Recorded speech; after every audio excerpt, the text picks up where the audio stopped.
Hello, what's up? This is Cotman back again for another video. Pag-uusapan natin is this Phantom V Flip 2 dumating dito sa studio. So, bubuksan natin, unboxing and first impression to. Let's go!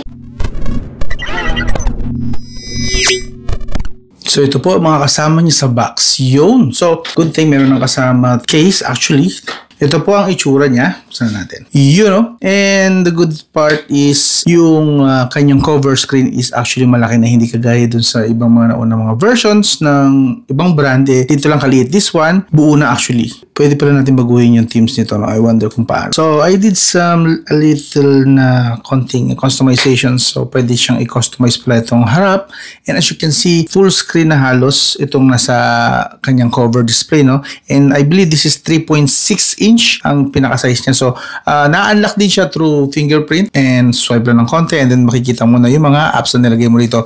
You can actually customize the app. So, kung ano lang yung gusto mo makikita rito, you can do that and then click mo lang yung check and then here we go. Yun. Pwede mo dagdagan, depende sa yan. And of course, nagpa-function din po itong cover screen niya as a normal screen. Of course, mas maliit pero pwede niyo po siyang gamitin like if you wanna make a call, try mo lang dito mag-dial. Nasa yan. And you can also, gumagana rin nga pala rito ang gestures. Just swipe for back and then maybe watch some YouTube videos. You know, yes, pwede nyo po siyang gamitin as a normal screen din. Mas maliit lang pero you know, you just have to make some adjustments. Do some search using Google Chrome, maybe TikTok too. See? Pwede. And you can also swipe all you want and then back again. Like I said, you can use this as a normal screen. Kung paano nyo gamitin itong full screen niya, dito yung malaki, itong 6.9 inch, the same way. Nga lang, konting adjustment kasi nga maliit siya and requires some getting used to. Actually, pwede rin siyang gamitin for selfie shots. Hello, what's up? Actually, okay ako rito Teka, snap ko lang to. Gusto ko ang kulay niya rito. I like the selfie cam. You can actually use the rear camera dito sa cover display and you don't have to touch it. You can use free cam like gestures, smile or use palm signal, then makakakuha na ng picture. And of course, kapag gusto mo talaga syempre yung full screen experience, ito po, pwede nyo po siyang open anytime. And this has the 6.9 inch Full HD Plus LTPO AMOLED with 120Hz screen refresh rate. Yes, supported po niya. And as you can see, ito po yung kanyang mga apps na available on the spot. Except sa mga games, ako naglagay po niya. Syempre, titest ko to for gaming sa full review o syempre abangan nyo yung full review. And sa camera, actually gusto kong i-test. Lagyan natin na subject para hindi naman empty tingnan. The video supports up to 4K at 30 FPS. Very good. At sa 4K, nag-work po yung EIS niya at saka OIS. Pero ito-test natin yan again sa mismong detalyadong review. Right now, preview lang muna. So, good job agad kasi may OIS and EIS support sa mismong 4K. Usually, iba pagka may 2K or 4K, wala. But this one, meron siya. Good job. I believe sa front cam, ganun din Wait lang, check natin. Front cam supports only 2K video recording and hindi pwede i-activate ang video stabilization sa 2K, bababa siya sa 1080p kapag inactivate natin itong video stabilization. Pero supported niya again hanggang 2K at 30 FPS. It has also 1080p at 60 FPS just in case na gusto mo gamitin yun sa front cam. But if you are using the rear camera, supports 4K at 30 FPS and pwedeng gamitin ng stabilization. Yan, ultra steady. Tapos meron pang another feature, super ultra steady yata ito. Ultra steady pro. Okay, yun nga lang kapag nag-ultra steady pro ka, bababa siya sa 1080p at 30 FPS. Pero kung gusto mo lang ng ultra steady, pwede po hanggang 4K at 30 FPS. Good to know para ma-check natin yan sa mismong full review. Other features, AI cam, portrait, super night mode. Siyempre, test natin yan. We have slow motion time-lapse, dual video. Oh, ito yung pwede kang mag-vlog using both front and rear camera. Pro mode, meron din panorama, documents, AR shot, and AIGC portrait. Okay?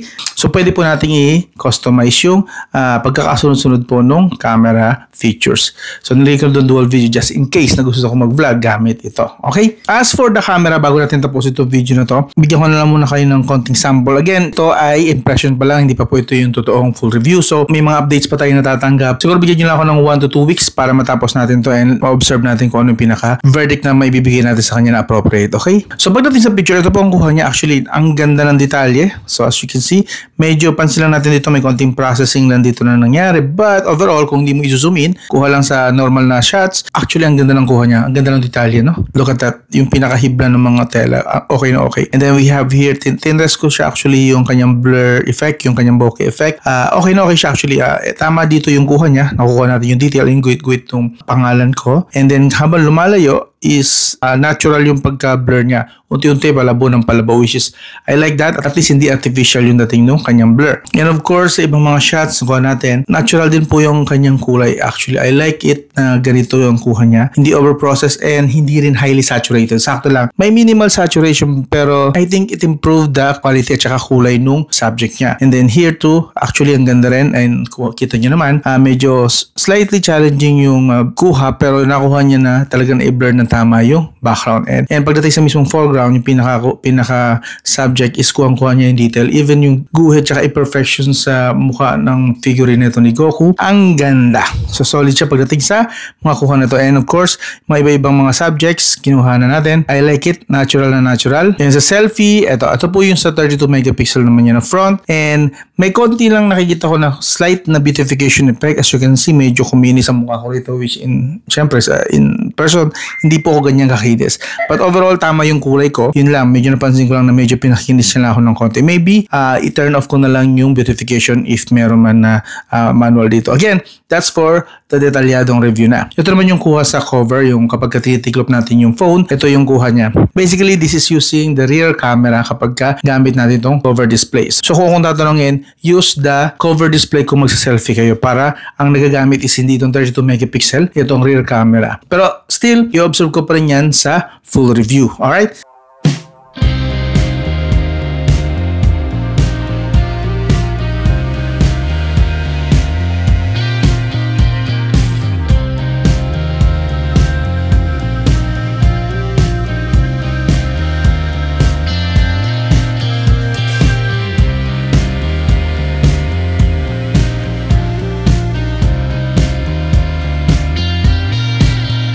So this one is the 4K at 30 FPS video recording. So try natin i-zoom times 2. You know, lossless. Mukhang lossless yung kanya Mukhang lossless yung kanyang times 2 so far. Kasi maganda pa rin actually. And going times 10. Uy, galit na siya. And this 2, okay naman. Usable pa rin naman siya. Back to times 1. And actually, napakaganda ng kanyang kulay. Close to realistic with minor, very minor lang na saturation. Impressive yung kanyang color dito. Not bad. Hello, what's up? So, ito ang kanyang front camera. Supported po niya hanggang 2K at 30 FPS. Kamusta naman? Gamit lang natin is low light lang po. Dito lang po. Bumbilya lang po sa Kisame and din lang. So, kamusta naman ang quality niya? Ito tama to, maitim talaga ako sa itong buhay. So, gusto ko to. Pwede po siyang i-off. Meron po kasi siyang beautification. So, you can always turn off the beautification if ayaw mo na medyo pinapakinis ka masyado. Which is, yun na ginagawa ko. Kaya kita nyo rito yung mga kulubot na mukha ko and so on and so forth. Which I like it. Mas natural po yung kanyang front camera. Also, meron din po itong actually dual video. Papakita ko sa inyo. Wait lang. So, this is the dual video. As you can see, pwede po natin ilipat-lipat.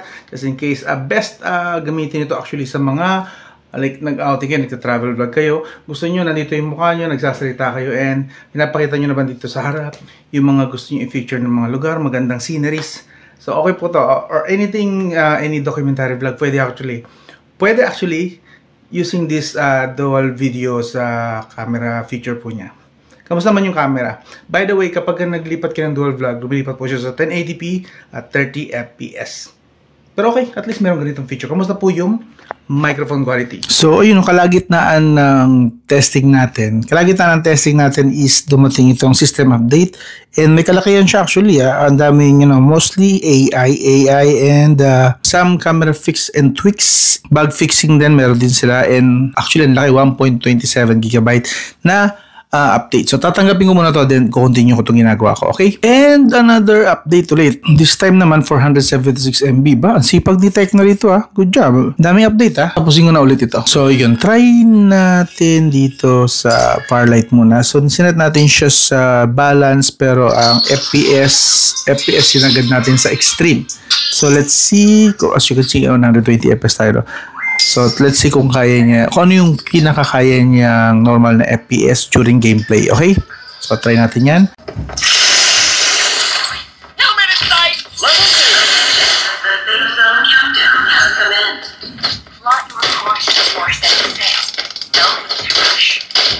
umakit pa actually habang tumatagal, no? Umakit tayo ng 115 to 110. 110 to 115, I mean. Better siguro kung lalaroin ito mga high lang or super or ultra. Pwede siguro sa ultra, but extreme medyo mataas po. And check na natin yung kanyang FPS kung kamusta. Kunin natin tong isa.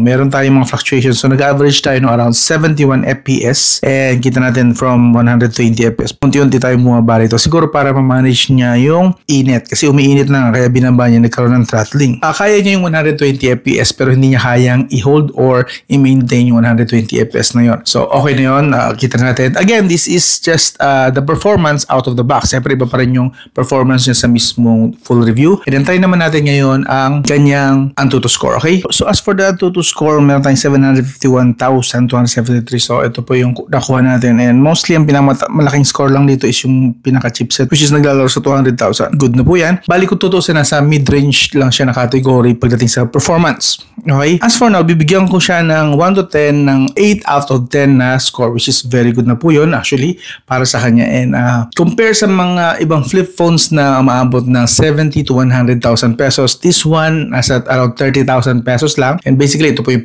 actual na price niya. So, sa full review ko na lang sasabihin kung sulit ba o hindi. But for now, kayo na lang muna mag-decide kung sa tingin nyo kung sulit ba yan o hindi. Okay? Again, this is the Tecno Phantom V Flip 2 5G. Ganda naman. Alam nyo, tingin ko mas makakatipid yung battery ng battery kung dito na kayo most of the time makikipag-interact. Like, hindi niyo naman kailangan siguro messaging lang like or tatawag lang kayo or silip ng konti sa social media saglit. Pwede na rito actually. Again, silip-silip lang, mas matitipid yung battery dito. Pero, tetest ko na lang din. Siguro, hiwalay na test sa nakatiklop siya and nakabukas. What do you think? Okay ba? But anyway, abangan nyo yung full review nito sa susunod na lang. This is Scottman. I'll talk to you again soon.